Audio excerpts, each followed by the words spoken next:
Hi, I'm Mr. Plant Geek, and today I'm going to show you 10 weird and wacky houseplants.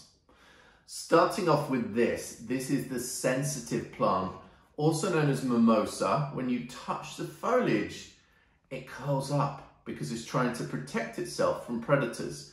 Really fun plant for kids, but try not to touch them too often or they'll always be closed.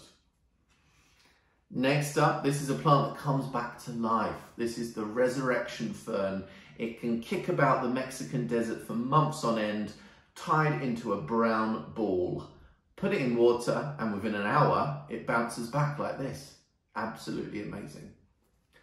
String of beads, a very popular succulent for the home. Let it dry out between waterings. Next up, this is salvinia, a really unique water plant that you can create a mini pond in your home with.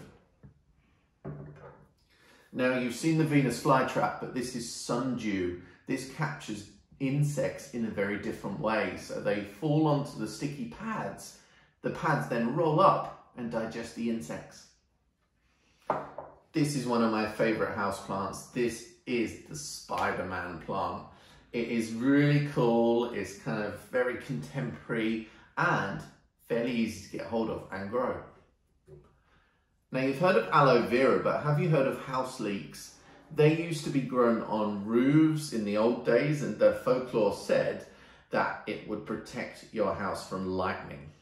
Not sure if that's true or not, but they do have medicinal properties, so they will soothe cuts and burns on the skin. Air plants are next. These are really easy to grow. They don't need any soil. They just need a spritz of water every couple of weeks.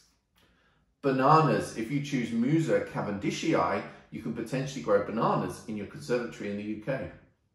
You can also grow tea. This is a tea plant, Camellia sinensis.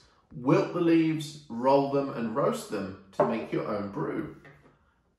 I hope that's been fun for you. Please visit mrplantgeek.com for more inspiration.